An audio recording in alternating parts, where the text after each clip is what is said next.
இறையேசுவில் பிரியமான சகோதர சகோதரிகளே, பொதுக்காலம் 6ஆம் வாரத்தில் அடியெடுத்து வைக்கும் உங்கள் அனைவருக்கும் இயேசுவின் நாமத்தில் வாழ்த்துக்கள். நாம் அனைவரும் ஒவ்வொரு நாளும் தெரிவுகளை செய்கிறோம், முடிவுகள் எடுக்கிறோம். நமது முடிவுகள் நல்லது கெட்டது என்ற இரண்டுக்கும் இடையில் மட்டும் நிகழ்வதில்லை.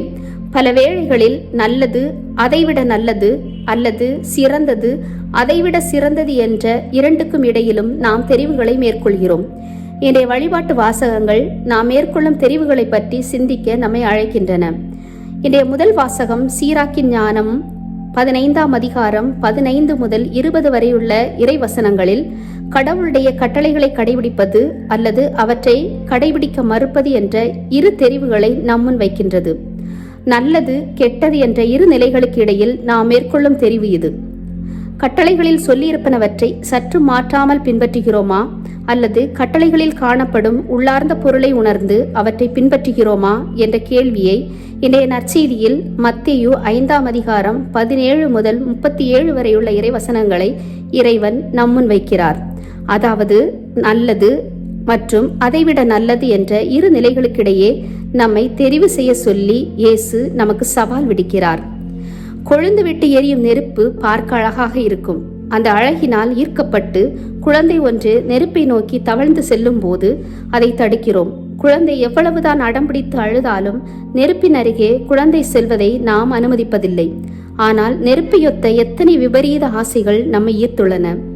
எத்தனை முறை நாம் அந்த ஈர்ப்பினால் நெருப்புடன் விளையாடி புண்பட்டிருக்கிறோம். நம் வாழ்வின் எத்தனை பகுதிகளை அந்த நெருப்பு விளையாட்டில் சாம்பலாக்கி இருக்கிறோம். இயற்கையில் நீர், நெருப்பு இரண்டுமே நல்லவையே. ஆனால் அவற்றை நாம் எவ்வாறு பயன்படுத்துகிறோம் என்பதை பொறுத்து நன்மையோ தீமையோ விளையலாம். இன்றைய நற்செய்தியின் துவக்கத்தில் இயேசு தன் நிலையை தெளிவுபடுத்துகிறார். சட்டங்களை அழிக்க நான் வரவில்லை, அவற்றை நிறைவேற்றவே வந்துள்ளேன் என்று கூறுகிறார். சட்டங்களை வெறும் சடங்காக, சம்பிரதாயமாக, ஏனோ தானோ வென்று பின்பற்றாமல் அச்சட்டங்களின் பின்னணியில் உள்ள ஆத்மாவை, ஆன்ம அர்த்தத்தை கடைபிடித்து கண்டுபிடித்து அதை பின்பற்ற வேண்டும் என்பதை இயேசு தெளிவுபடுத்துகிறார். மோசே கூறிய சட்டங்களை இன்னும் ஒருபடி மேலே எடுத்து செல்கிறார் இயேசு. மோசே தந்த காணிக்கை சட்டங்கள் கோவிலுக்கு கொண்டு வரப்படும் காணிக்கை பொருட்களை பற்றியே அதிகம் பேசின. காணிக்கையாக கொண்டு வரப்படும் ஆட்டுக்குட்டிகள், புறாக்கள், காய்கறிகள், பழ வகைகள் ஆகியவை எவ்விதம் இருக்க வேண்டும் என்பதை மோசேயின் சட்டங்கள் வலியுறுத்தின. இயேசு ஒருபடி மேலே செல்கிறார். வெளிப்புறமாக நம் கரங்களில் ஏந்தி வரும் காணிக்கைகள் ஒருபுறம் இருக்கட்டும், காணிக்கை செலுத்த வந்த நம் உள்புறம் எவ்விதம் உள்ளது என்ற கேள்வியை இயேசு எழுப்புகிறார். மத்தேயு 5ஆம் அதிகாரம் 23 முதல் 24 வரையுள்ள இறைவசனத்தில் இயேசு, நீங்கள் உங்கள் காணிக்கையை பலிபீடத்தில் செலுத்த வரும்பொழுது உங்கள் சகோதர சகோதரிகள் எவருக்கும் உங்கள் மேல் ஏதோ மனத்தாங்கல் உண்டன அங்கே நினைவுற்றால், அங்கேயே பலிபீடத்தின் முன் உங்கள் காணிக்கையை வைத்துவிட்டு போய் முதலில் அவரிடம் நல்லுறவு ஏற்படுத்திக் கொள்ளுங்கள், பின்பு வந்து உங்கள் காணிக்கையை செலுத்துங்கள் என்று வலியுறுத்துகிறார். காணிக்கை செலுத்தும் நேரத்தில் ஒருவருக்கு தன் உறவுகள் சரியில்லை என்ற நெருடல் எழுகிறது. உறவுகள் சரியில்லாமல் போனதற்கு யார் காரணம்?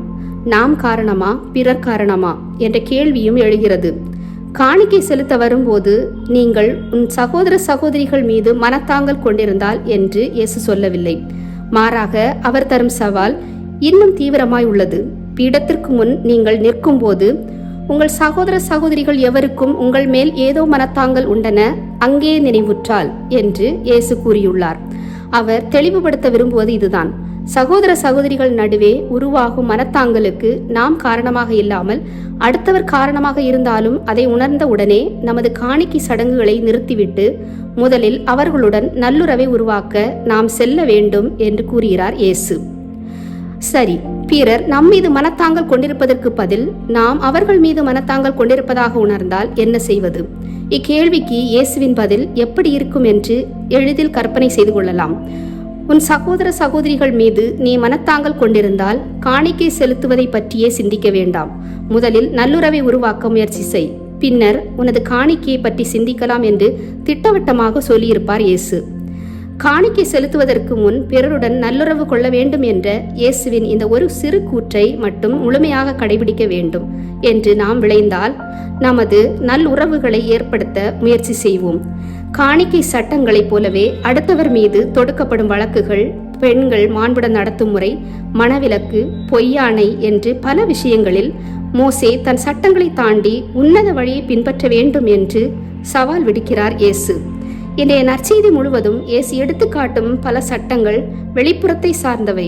ஆனால் நான் உங்களுக்கு சொல்கிறேன் என்று இயேசு கூறும் சவால் நமது மனசாட்சியை சார்ந்தது. ஆக இயேசுவின் சீடர்களாகிய நாம் இவ்வுலகில் நமது சிந்தனை சிறந்திருக்க இயேசு சுட்டிக்காட்டும் வழிமுறைகளை பின்பற்றுவோம். அவரது கட்டளைகளை கடைபிடித்து சிறந்த சீடர்களாக வாழ முயற்சிப்போம். அறிவு, ஆசைகள், ஏக்கங்கள், உணர்வுகள், பல்வேறு பழக்க வழக்கங்கள் நம்மை வழிநடத்துகின்ற போது இயேசுவின் உயிருள்ள வார்த்தையில் நம்பிக்கை வைத்து தீமையை களைந்து வாழ முயற்சிப்போம். நற்செய்தி விழுமியங்கள் அனைத்தும் நம்மை புனிதத்தின் சிகரம் நோக்கி அழைத்து செல்லும் படிக்கற்கள். இந்த படிகளில் பணிவோடு ஏறி சென்று நம்மை தகுந்த காணிக்கையாக்கும் பக்குவத்தை இறைவன் நமக்கு வழங்க வேண்டும் என்று மன்றாடுவோம்.